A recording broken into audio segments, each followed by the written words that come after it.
Heidi ho, how's it go?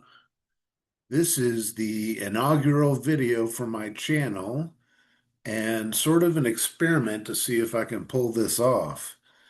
I'd love to do more ranking videos with other people, which I think are much more fun than just one person.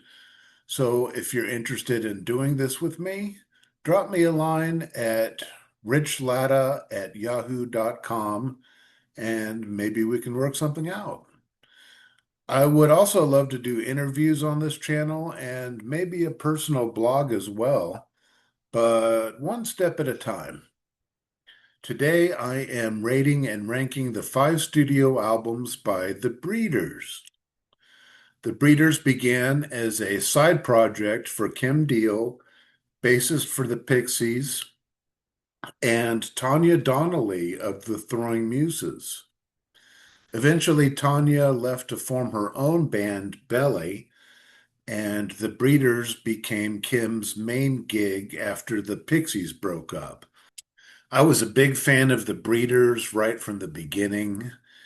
I was once invited to see Nirvana with the Breeders opening, but she ditched me at the last moment to go with her girlfriend. I was so bummed. But I've always thought Kim was so cool. Anyway, on to the ranking. So we've got five studio albums spread out over a long period of time. Okay, my number five is All Nerve, the latest one. It's from 2018.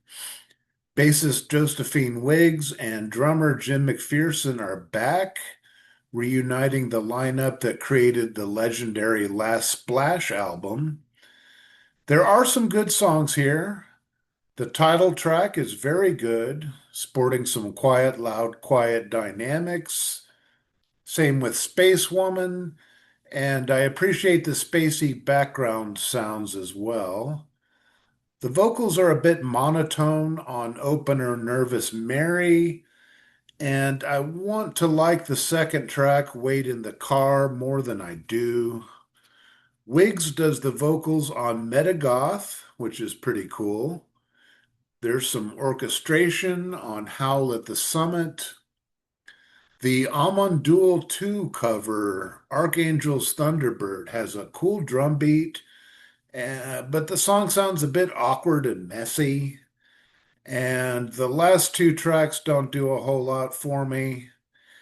Kim Deal is lead vocalist here, and identical twin sister Kelly does some singing as well. Kim's voice sounds reasonably good, but I don't always like what she does with it here. To be perfectly frank, the magical charm of the early days is long gone. 3 stars for this one. All right, my number four. I've got Mountain Battles from 2008, 10 years before All Nerve. I was quite nonplussed when I first heard this one. I found many of the songs to be plodding and tuneless, but strangely, this album was a grower for me. Strange because the music is rather primitive. It's not like having to digest complicated prog music. Kim's voice doesn't sound as ragged here as it did on Title TK, and I think the sober time she got under her belt did her pipe some good. I believe Kelly sings on It's the Love, as the vocals are noticeably more pristine. I don't know who was singing what for sure, though. Um, Opener Overglazed is a blast of primal euphoria that I really like. There are some cool skittering drums and some backwards guitar on there. Bang On has a huge bass drum sound and playful little guitar flourishes. Kim has said she is not a very sexual person, and I think this song deals with that. There's a song sung in German and one in Spanish, but I don't think those are particularly good. Istanbul has some annoying interjecting spoken vocals that turn me off, to be frank. There are several mellow tracks here, which are reasonably good. It's the Love is a very cool cover of a Tasties song.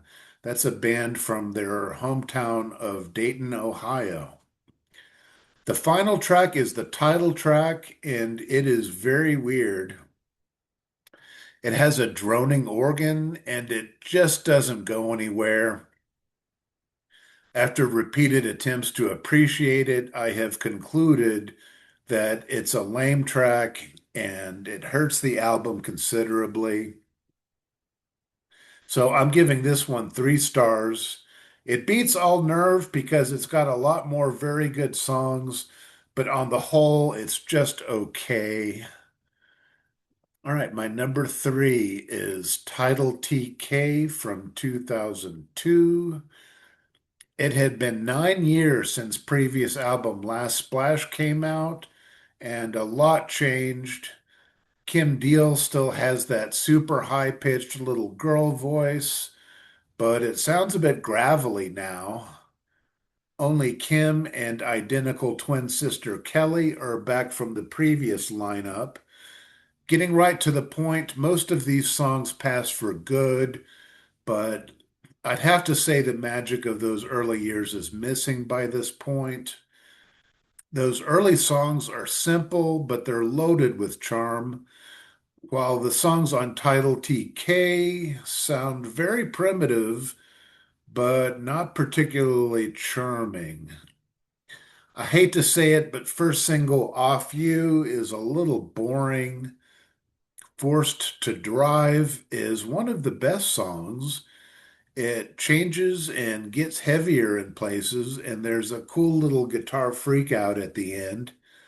Last track, Huffer, is probably the best song, but I would only rate it 3.75 stars. It's upbeat and rockin', but again, rather primitive. These musicians are by no means virtuosos. But ultimately, I did enjoy the album, and I think it's worth hearing. So I'm going to give it a light 3.5 stars. Mountain Battles is a better album in some ways, but it has some lows that hold it back considerably, while Title TK has mostly good songs with only a couple in the okay range. All right, we're at number two. What's it gonna be? Okay, I've got Pod, the debut from 1990. I went gaga for this album when it came out, and I still love it. I thought seriously about putting it at number one. Opener Glorious sounds like getting high on a Saturday morning. It kind of has a stoned, junky vibe, as does a lot of their music. Every song on this album is gold, or close to it.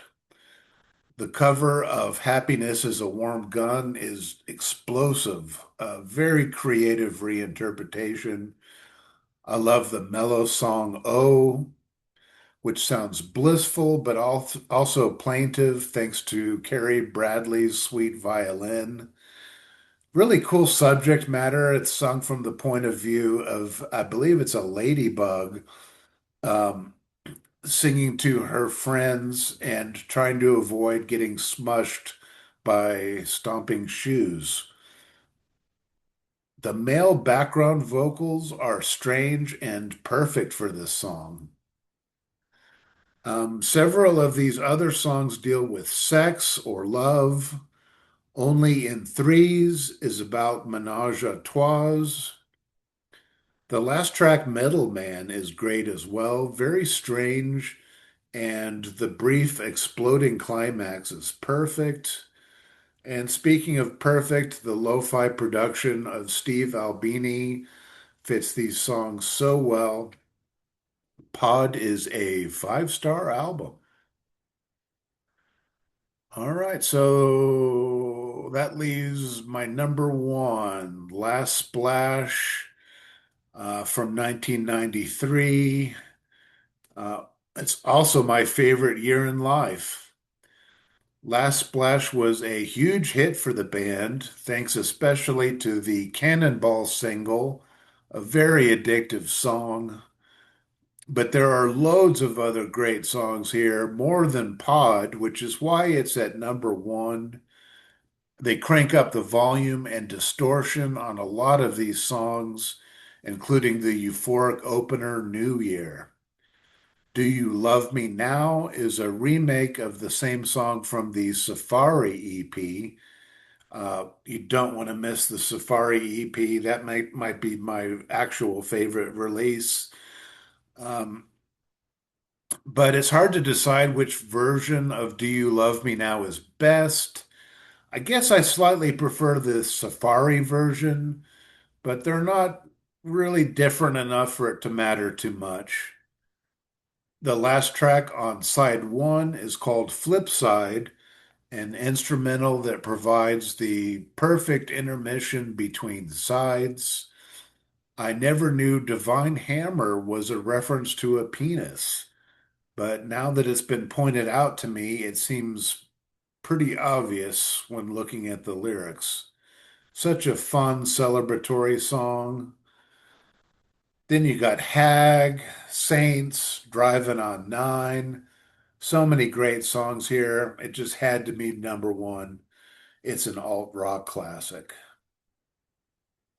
Okay, before I go, I'm going to show you my top 10 breeder songs, and I'm just going to list these off, no comment. My number 10 is Hag from Last Splash. Number 9, Don't Call Home from Safari. Number 8, Do You Love Me Now from Safari. Number 7 is Fortunately Gone from Pod. Number 6, Only in Threes from Pod. Number 5 is Cannonball from Last Splash. Number 4 is Invisible Man from Last Splash. Number 3 is New Year from Last Splash. Number 2 is Glorious from Pod.